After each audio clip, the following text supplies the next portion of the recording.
안녕하세요. 길잡이 스탁둥입니다. 자, 오늘은 스펙타클한 날인 것 같습니다. FTX에 대한 코인을 얘기할 건데요.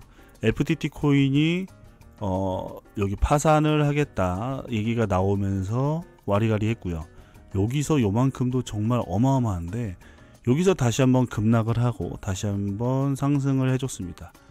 자, 이게 이렇게 왔다 갔다 하는 데는 이유가 있어요. 그냥 단순히 뭐 잠깐의 이유가 아니고 FTX가 이런 내용을 발표했습니다. 암호화폐 거래소 재개를 단념한다. 그러니까 FTX 거래소를 재개를 하지 않으면 FTT 코인은 사실 쓸모가 없게 되죠. 고객에게는 전액 상환에 이렇게 나와 있는데 이게 내용을 잘 읽어보면 파산법원에 가가지고 어떤 말을 했냐면은 원래 과거에 챕터 11 파산 신청을 하고 나서 어떻게든 살리려고 하고 인수자를 찾으려고 했는데 그 금융비용과 리스크가 너무 높아서, 그리고 두 번째로는 고객에게 전액 환불이라고 얘기를 하지만 사실은 전액 환불은 그 신청 재기일로부터 달러로 변제하는 거거든요. 그리고 법원은 이거를 받아들였습니다. 법원 판사는 암호화폐를 미국 달러로 변환해 채무자에게 환불하는 것을 승인했다라고 나와 있잖아요. 그러면 사실상 우리가 솔라나를 사서 10배 먹은 그 가격대로는 환불이 못 받는 거고 그 재기일로부터의 그 달러 가치로 받는다 라고 보여지기 때문에 이런 말을 쓴 것 같아요. 고객이나 채권자는 환불 가격이 전액이라고 느끼지 않을 것이다. 상승분에 대한 그 가치를 보상받지 못한다. 이렇게 보시면 될 것 같습니다. 지난 영상에서 얘기를 하면 고객 예금 자산만 한 90억 달러 정도 된다고 돼 있어요. 87억이니까 대충 그 정도 보면. 그런데 FTX가 이제 자산을 돌려받은 그 현금화한 거는 44억 달러입니다. 그러면 일단 여기서 2분의 1이죠. 그러니까 절반밖에 못 돌려받는다는 생각을 했을 때 사람들이 이걸 오케이 할까? 물론 이제 오케이를 할 수밖에 없는 상황이기도 하지만 그냥 살려주면서 중간중간 천천히 갚는 것도 나쁘지 않지 않을까 라고 생각을 하면서 이제 사실 VVIP는 무슨 얘기를 했냐면 이런 얘기를 했어요. 기사가 나오면 대피를 해야 되는데 최악일 때 최고의 기회가 있다. 예를 들어 보상은 코인의 절반 플러스 FTT 보상으로 거래 재개, 이런 얘기를 했는데 뭐 이게 받아들여질지 아니면 다른 게 받아들여질지는 시간이 지나봐야 아는 것이고 사실 지금은 알기가 어렵고요. 두 번째로 여기서 반등이 들어온 이유는 뭐냐면은 이런 기사가 그 다음에 바로 1시간 뒤에 나왔습니다. 1시간 뒤가 아니구나. 오늘 1시 반에 나왔습니다. 이 스팟온 체인이 무슨 얘기를 했냐면 FTT 총 공급량의 76%를 보유 중이며 움직이지 않았고 2개월간 5.5달러까지 상승했는데도 매도 안 했어요.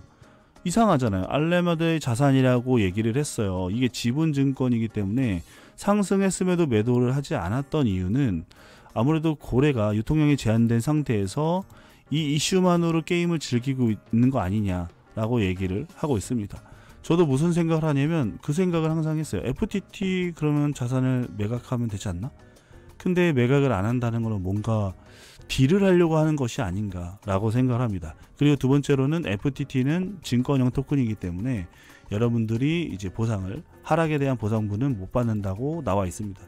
여기 보면은 나와 있죠. 파산 계획에는 FTT 토큰 보유자가 포함되지 않는다 라고 나와 있기 때문에 이 점은 참고를 하시면 될 것 같고요.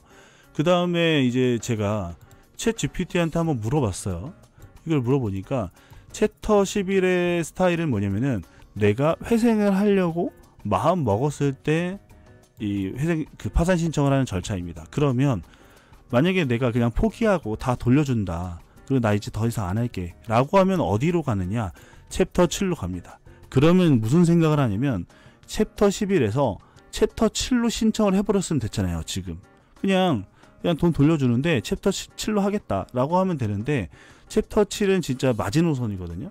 법원에다 신청을 하고 이제 포기를 하는 것이라서 그렇지 않는다는 것은 어떻게 보면은 그 협의의 여지가 있다. 그리고 이제 우리 개미들이 어떻게 반응하는지도 좀 그 결과에 따라서 달라질 거라고 생각을 합니다.